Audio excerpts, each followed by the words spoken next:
I stood at gate B42 of Denver International Airport, my suitcase upright by my side, boarding pass clutched between two fingers. The hum of overhead announcements echoed across the terminal. Families bustled past with laughter and carry-ons, and I felt absolutely nothing. Weeks of planning, packing, and silent guilt had all led to this moment. A family trip to Lake Tahoe, supposedly adults only, supposedly a reset. My mother had said it a dozen times. You deserve this, Maya. Let Tessa watch the kids. Just enjoy being you for once. She said it like it was kindness, but it wasn't, because right as the pre-boarding call rang out, I saw her, Natalie. My sister walked toward me in a white jumpsuit and oversized sunglasses, like she was walking a red carpet. And trailing behind her, like ducklings in chaos, were her 3 children, backpacks bouncing, snacks in sticky hands. One of them already sprinting toward the nearest vending machine like he was escaping prison. I froze. For a split second, my brain refused to process what I was seeing. They said no kids. That was the entire point. They had begged me to leave Chloe and Jacob behind. They'd made me feel like I was being selfish for hesitating. And now this? Mom. I turned as Janet approached, dragging Douglas behind her with that usual hurry-up energy. Did something change? She barely blinked. Oh, Maya, don't look so shocked. Natalie needed the break. You know how hard it is for her. My mouth went dry. So the trip isn't adults only? Janet gave a little laugh, waving a hand like I'd asked something silly. It is for most, but Natalie's kids are no trouble. They're such sweethearts. I blinked. Was she serious? Douglas chimed in with a chuckle, already scanning the gate for coffee. You worry too much, Maya. You're always so tense. And that's when it happened. The sentence that would change everything. My mother glanced back at Natalie's youngest, who was now climbing onto an airport bench like it was a jungle gym, and she said, light as air, sweet as poison, we just love them more. At first, I thought I misheard. Surely she hadn't just said that out loud. But then she smiled, a calm, serene smile, like she'd offered me a compliment. I felt my stomach turn, my chest tighten. My children weren't even worth a plane ticket. I took a step back. Excuse me. Janet sighed like I was being difficult. Oh, don't be so sensitive, Maya. You know what I mean. Natalie's kids are just easier. They listen better. They're more lovable. Lovable. She said it like it was a fact. Not an opinion, not a slip of the tongue. A cold, measured truth. I stared at her, trying to find a flicker of guilt in her eyes. There was none. Not even hesitation. My hand gripped the suitcase tighter. You lied to me, I said. You looked me in the eyes and told me it was adults only. Douglas let out a slow exhale. Don't be dramatic. Natalie's doing her best. She's a single mom, remember? I'm a single mom, I whispered. But no one ever makes exceptions for me. Natalie finally looked up from her phone and smiled lazily. Relax, Maya. My kids are angels. You won't even notice them. That was the moment. The one I'd always wondered if I'd recognize. The moment when everything changes. I wasn't invisible anymore. I was irrelevant. I turned to my boarding pass. The destination didn't matter anymore. I looked back at them, my parents, my sister, her children who could do no wrong, and I knew I wasn't going on that trip. They had made their choice. Now it was time I made mine. I don't remember walking back to the parking garage.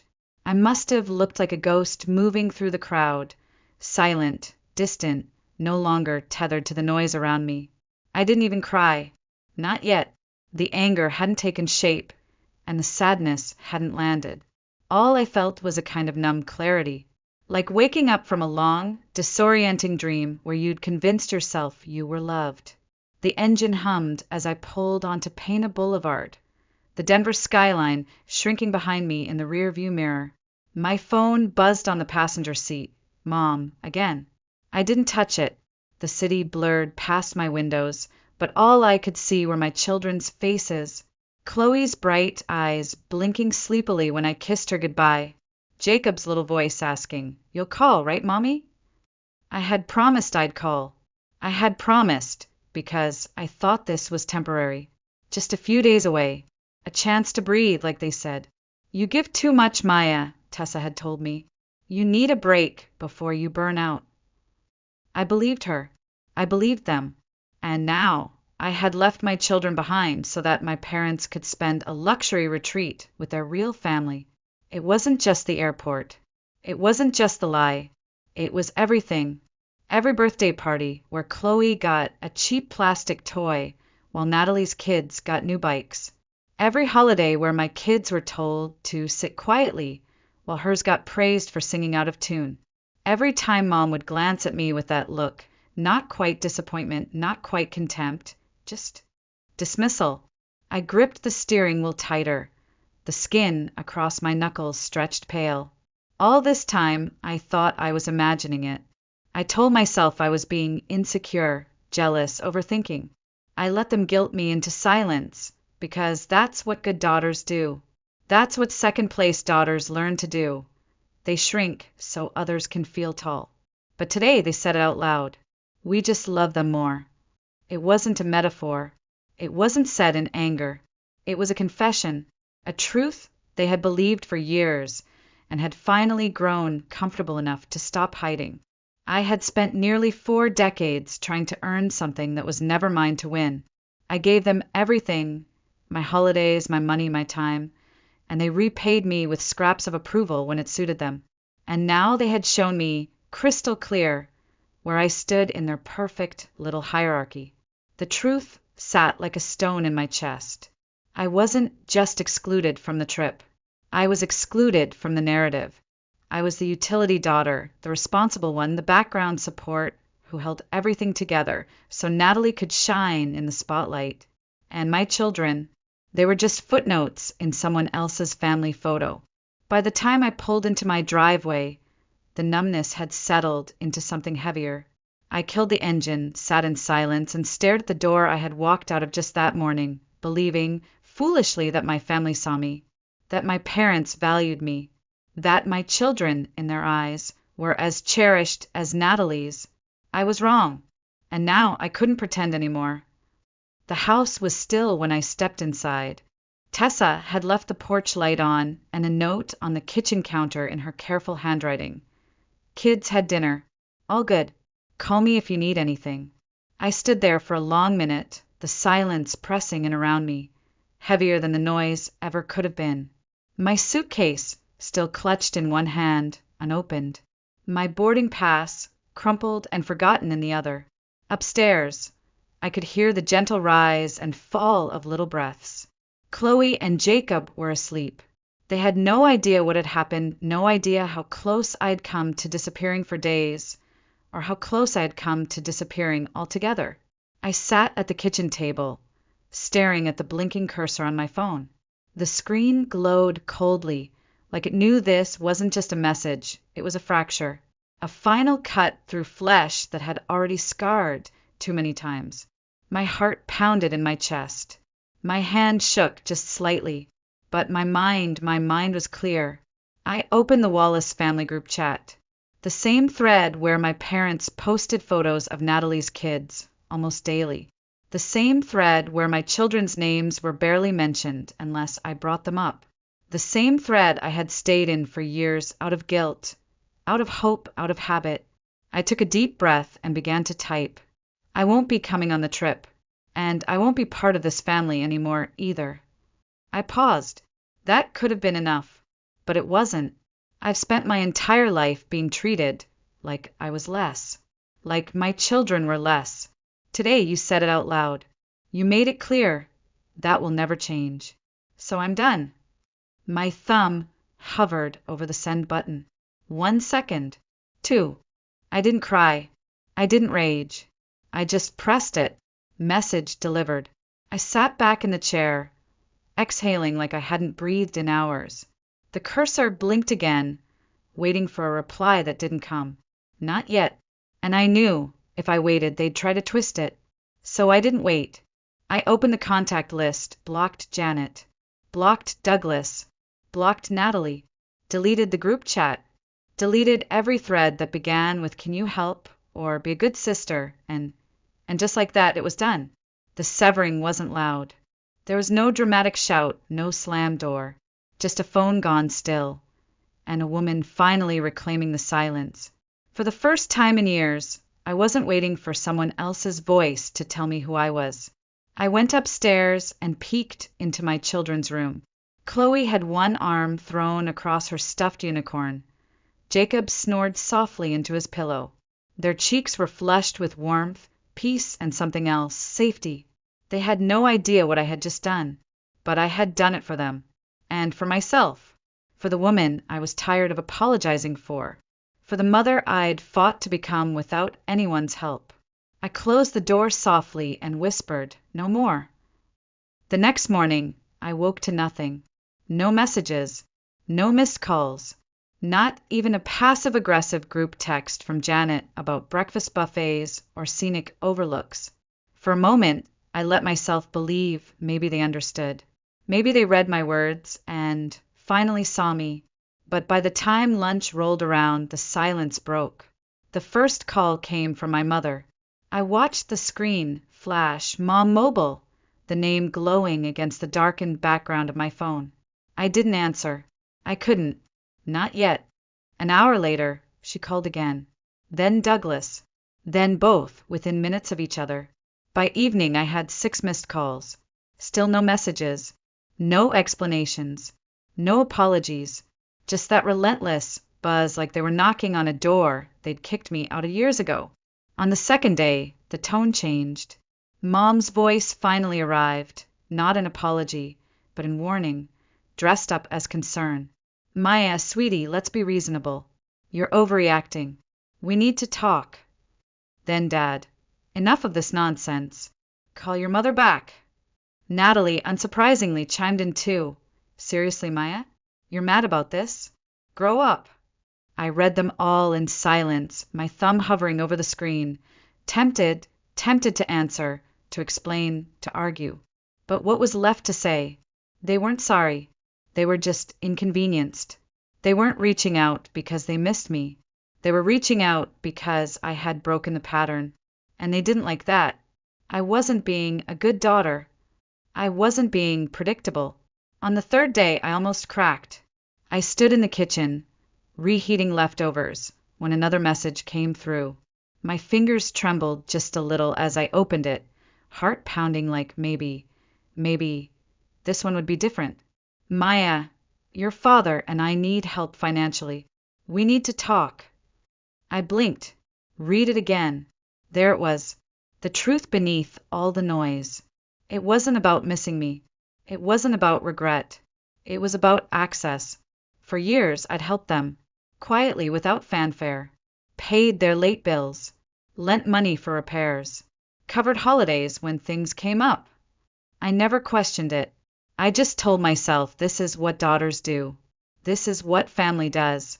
But as I stood there, spoon in hand, the sting of that sentence settled in my bones. They never helped me. Not when I was drowning after Ethan left. Not when I was working 2 jobs to stay afloat with 2 toddlers. Not when I called crying in the middle of the night, just needing someone to say you're doing great, Maya.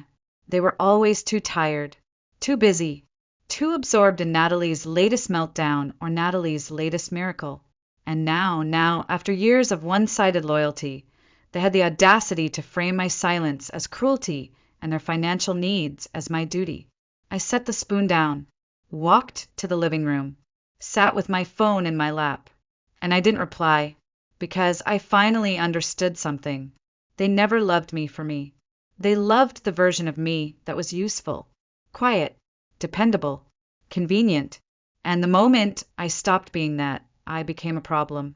So let me be the problem now. I turned my phone over, screen facing down, and let the silence ring louder than their guilt ever could. That night, as I tucked Chloe and Jacob into bed, something in me shifted. Maybe it was the weight of silence pressing on my shoulders. Maybe it was the echoes of my parents' texts still ringing in my ears.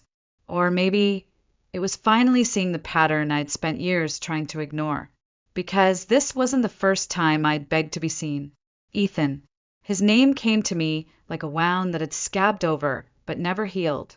It had been over 2 years since our divorce, but the memories still came sharp, uninvited. I remembered the first time I realized I was married to a man who had already left, long before he packed a single bag. When I was pregnant with Chloe, Ethan started working late. When Jacob was born, he barely looked up from his phone. Birthdays, anniversaries, even the first time Chloe lost a tooth, he wasn't there. Not really. His body was present, sure, but his attention, his warmth, gone. I remember standing in our kitchen one night, rocking Jacob in one arm while Chloe tugged at my sleeve, asking for juice. I was tired, so tired I felt like my bones might collapse. And Ethan stood by the fridge, watching me fall apart with that same empty look he always wore near the end. "I just don't think I can do this anymore," he said. My brain barely processed it. "Do what?" I asked, voice small. He shrugged. "Any of it." There was no affair, no screaming, no dramatic ending. Just a quiet man, choosing freedom over responsibility. And me?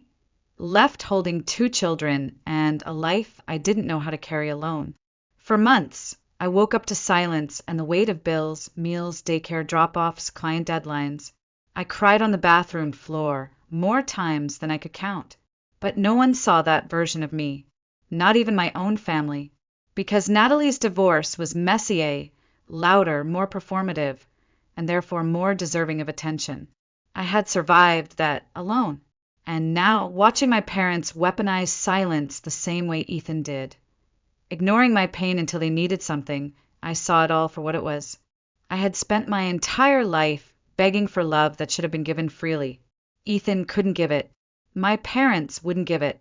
And God help me, I had kept showing up anyway, thinking one more good deed, one more sacrifice, one more silent endurance would finally make them love me the way I needed.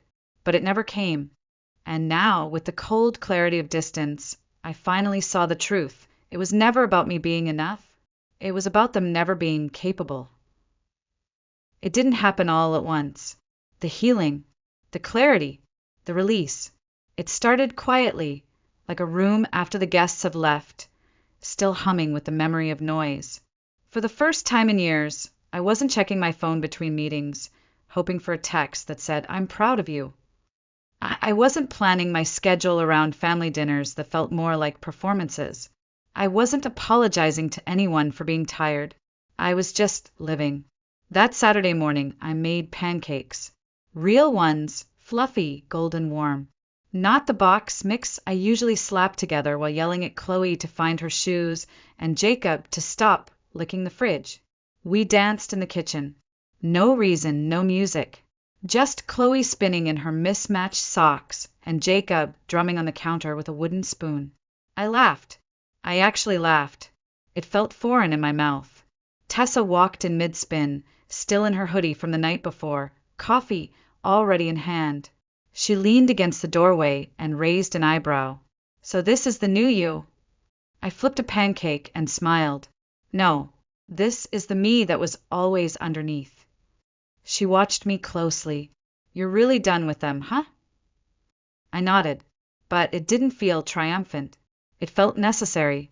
Later that afternoon, as I was sorting laundry, Chloe walked in dragging her stuffed unicorn behind her. "Mommy," she asked soft, "when are we going to Grandma and Grandpa's again?" I froze. My hands paused mid-fold. The room seemed to still with her question. Jacob perked up from the floor. "Yeah, we haven't seen them in forever." How do you explain to a 5-year-old and a 7-year-old that their grandparents see them as collateral damage? How do you say they didn't forget you, they just chose someone else? I knelt to their level, brushed a curl from Chloe's cheek. "We're not going to see Grandma and Grandpa anymore," I said gently. "Why not?" She blinked, confused. "Because sometimes family doesn't treat us the way we deserve to be treated," I said, my throat tightening. "And when that happens, we have to protect ourselves." Chloe stared at me for a moment, considering, then nodded. Okay, she said simply, like her soul already knew. She picked up her unicorn and skipped away like she had just accepted the sky was blue. I stood in that room for a long time, arms limp by my sides, eyes stinging. It had taken me decades to let go. It took her 2 seconds, and maybe that's what broke me most. It was a Thursday. The sky was gray with the kind of stillness that settles before a storm.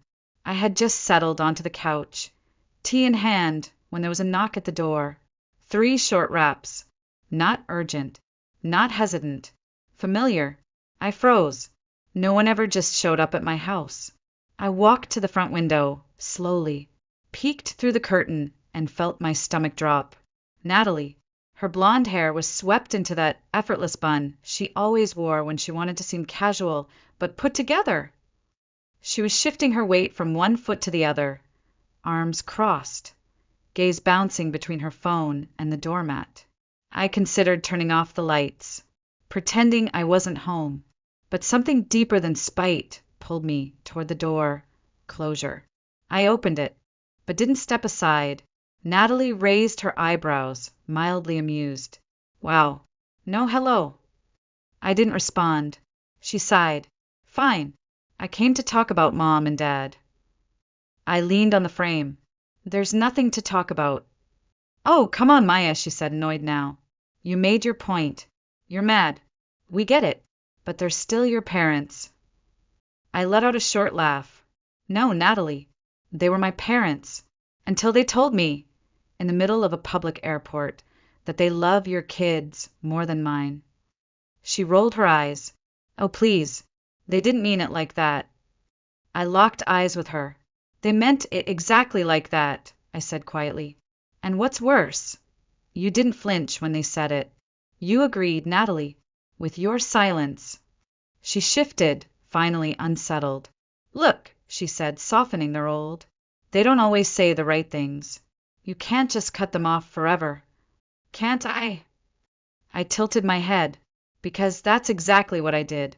And you're here, because for the first time in your life, they're panicking. She opened her mouth, closed it. I kept going. I'm done being the extra daughter, the one who works quietly in the background while everyone claps for you.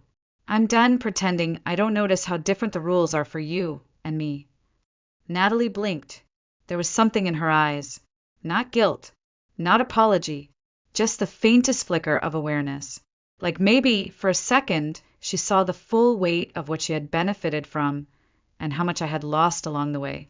I stepped back just an inch and gripped the edge of the door. This is the last conversation we'll ever have, I said. So if there's something you need to say it now. Natalie opened her mouth again, but said nothing. Just stood there, watching as I closed the door. And this time, I was the one who walked away. That evening, I sat on the couch with Tessa, tea in hand. No words between us. Just the soft sounds of laughter spilling from the hallway where Chloe and Jacob played some game only they understood. Tessa took a sip and leaned her head against the back of the couch. So she said, your sister showed up. I nodded. Let me guess, she said. She wanted you to forgive and forget. Wrap it all up in a pretty bow so nobody has to feel guilty. I smirked. You've always been good at guessing. She looked at me, and I told her to leave, I said. Told her it was over. Not just this fight, all of it. Tessa didn't speak right away. She just reached over, touched my hand, and for the first time in a very, very long time, I didn't feel alone. The next few weeks were quiet. No more calls, no more messages, no sudden appearances, just silence. And instead of fearing it, I welcomed it. I didn't miss them. I didn't miss the tightrope walks through family dinners, the polite laughter that always came with a hidden bruise, the endless emotional gymnastics to stay visible. I didn't miss the guilt, the obligation, or the desperate hope that this time, they'd finally choose me. I had stopped waiting. One night, Chloe came into the kitchen while I stirred soup on the stove. She clutched her stuffed unicorn tight, her brows furrowed. Mommy, she asked, Do you think Grandma and Grandpa ever loved us? The spoon paused in my hand. I looked at her, truly looked at her, and saw the one thing I had sworn to protect. Innocence asking if it had ever been enough. I knelt beside her and brushed her hair back. They love in the only way they know how, I said gently. But it wasn't the kind of love we deserve. She nodded, like she understood more than a child should. I'm glad we don't go there anymore. Me too, I whispered. That night, after the kids were in bed, I lay in the quiet and stared at the ceiling. I thought about everything I had left behind, the family I was born into, the marriage I tried to save, the approval I used to chase. And then I thought about what I had now. Peace. Not perfection. Not closure. Just peace. No more chasing. No more shrinking. No more performing. Just me. And my children. And the sound of laughter in a house that finally felt like home.